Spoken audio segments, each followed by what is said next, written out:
की किताब उसकी 29 अध्याय, उसका हम 11 पढ़ते हैं।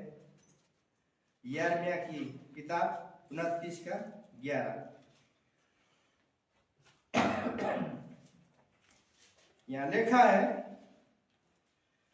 क्योंकि यहोवा की ये वाणी है कि जो कल्पनाएं मैं तुम्हारे विषय करता हूं उन्हें मैं जानता हूं, वो हानि की नहीं वरन कुशल की ही है, और अंत में तुम्हारी आशा पूरी करूंगा। आमीन। यहाँ कहने का मैं टॉपिक दूंगा, अपनी भविष्य को प्रभु पे छोड़िए। क्योंकि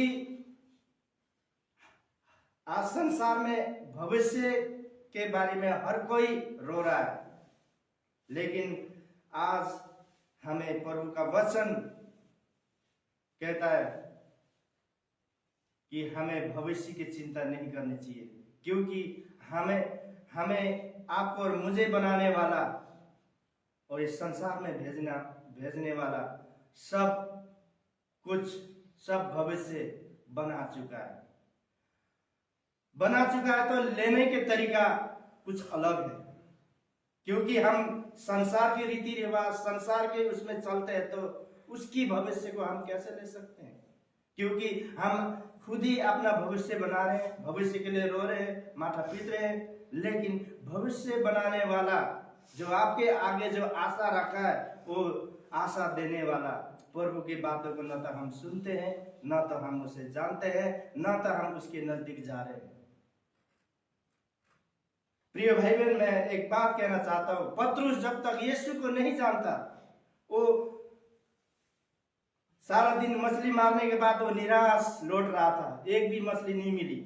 यीशु कहते चल मेरे साथ, लेकिन वो उस पर भी विश्वास नहीं कर रहा था। लेकिन यीशु प्रभु जबरदस्ती पानी में जाते हैं, जब पानी यहाँ आ जाता है, तालाब के डूबने लगते तो उसे हाथ देते, लेकिन प्रभु डूबते तो नहीं, लेकिन वो हाथ देते, फिर भी पतरुस खींचता है नाव की ओर और बोलता है उधर डाल दे।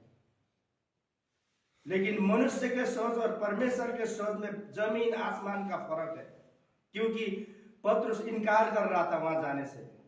जब यीशु प्रभु ने बोला वहां जाल फेंक, पतरुस जब जाल फेंका, इतनी मछली आई कि वो खींची नहीं जा रहा था। अपने साथी भाइयों को बुलाया, यूहन्ना, पतरुस आ जाओ, मेरी मदद करो, क्योंकि उसकी कल्पना न सोच थी इतनी मछली। वो तो बोल रहा था मैंने पूरा दिन, शाम को होने आई, पूरा दिन यहाँ पे समय बिताया, लेकिन नहीं मिला। लेकिन वो नहीं जानता था, लेकिन वो तो स्वयं परमेश्वर है प्रभु, उसने बोला और इतनी वो आई। वही पतरुस जब 3000 लोगों को बपतिस्मा दे रहा था, तो उसकी कल्पना नहीं थी, न उसकी सोच थी।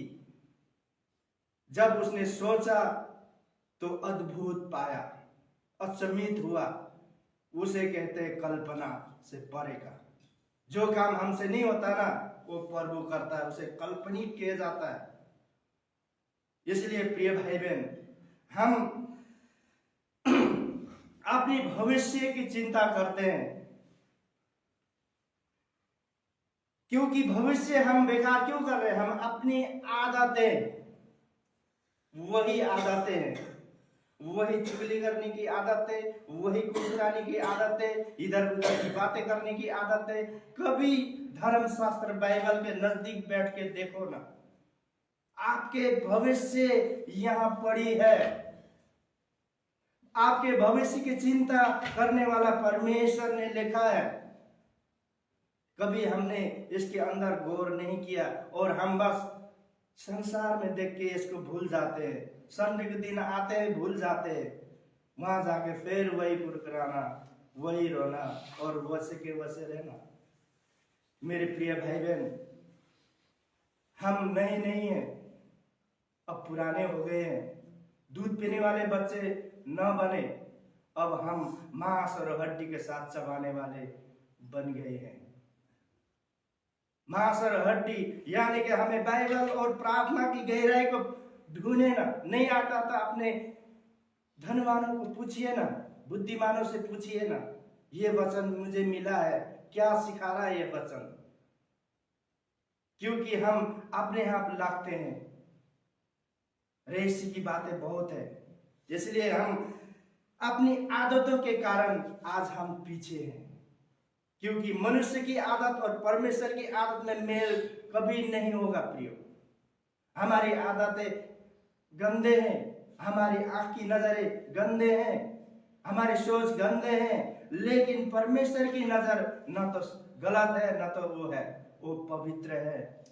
वो परमेश्वर चाहता है मेरा बेटा मेरी तरह पवित्र बने, तभी तो आपके उठाएगा, आपके मार्गदर्शन करेगा, तभी तो आपके भविष्य बनेंगे।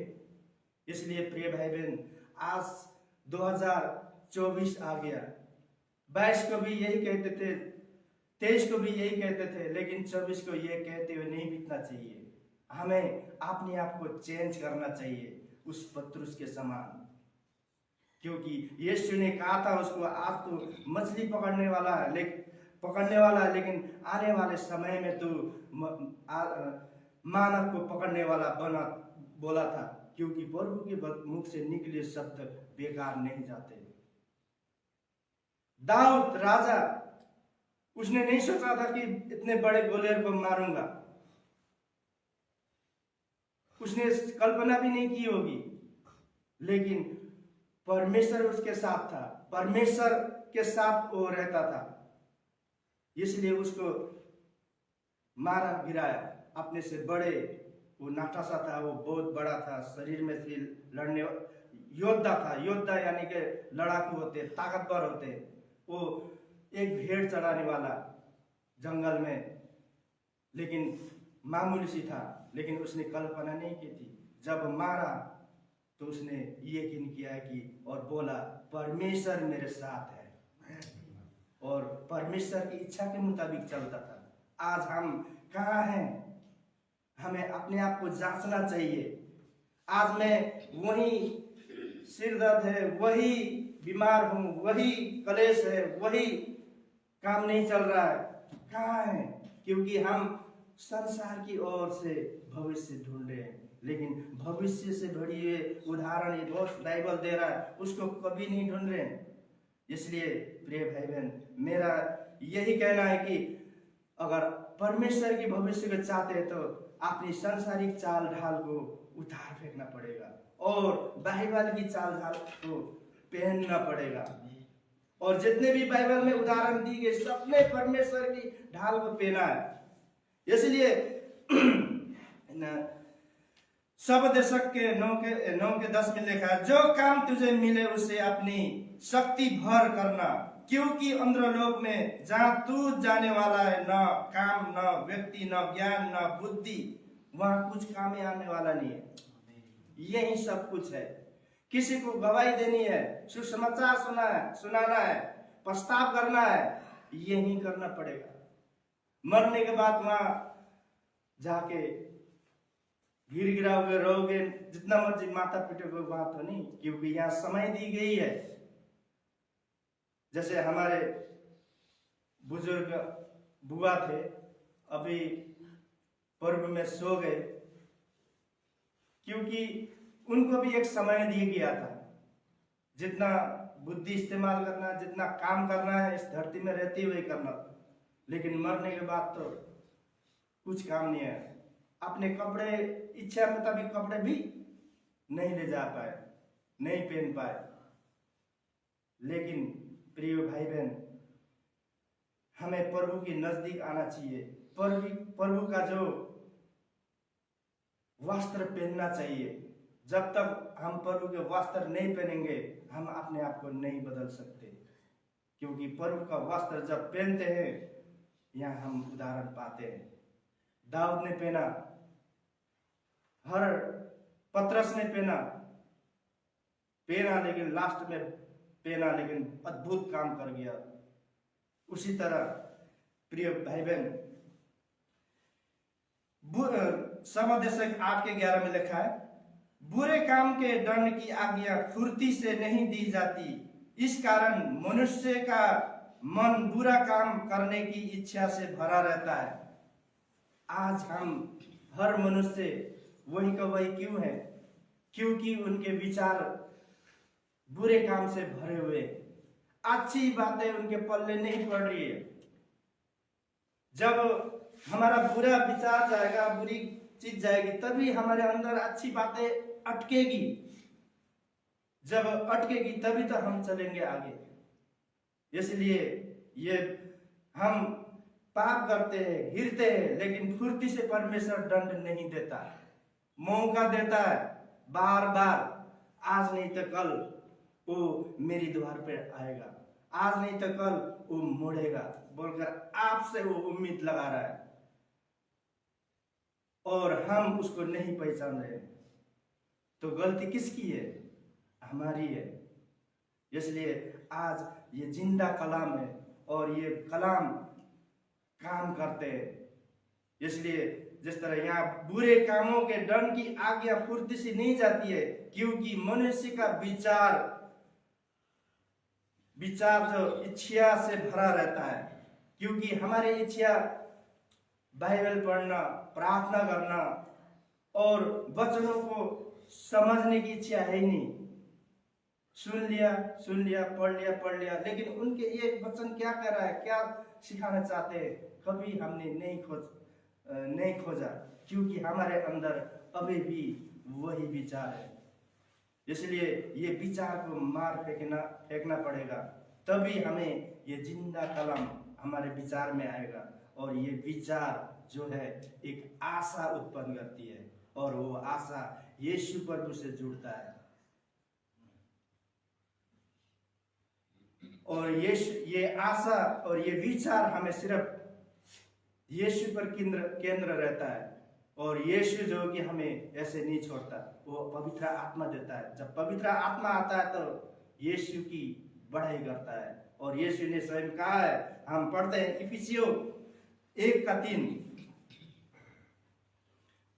यहाँ लिखा है इफिसियों 1:3 में, हमारे प्रभु यीशु मसीह के परमेश्वर और पिता का धन्यवाद हो कि उसने हमें मसीह में स्वर्गीय स्थानों में सब प्रकार की आत्मिक आशीष दी गई है। लेकिन ले क्यों नहीं रहे? क्वेश्चन यही आता है। प्रभु ने हर एक को दी बाइबल, बस पकड़ के चलना, चर्च आना ही नहीं। आत्मिक आशीष से दी गई है बोला है, लेना जबरदस्ती प्रभु नहीं दे रहा है, लेकिन लेना न लेना हमारे ऊपर बढ़ता है। ये आत्मिक आशीष से आपको वो आशा को पूरी करती है, मैं एक दिन अनंत जीवन पाऊंगा, मैं एक दिन यीशु से मिलूंगा, मैं एक दिन प्रभु के राज्य में प्रवेश करूंगा। ये आशा देता है।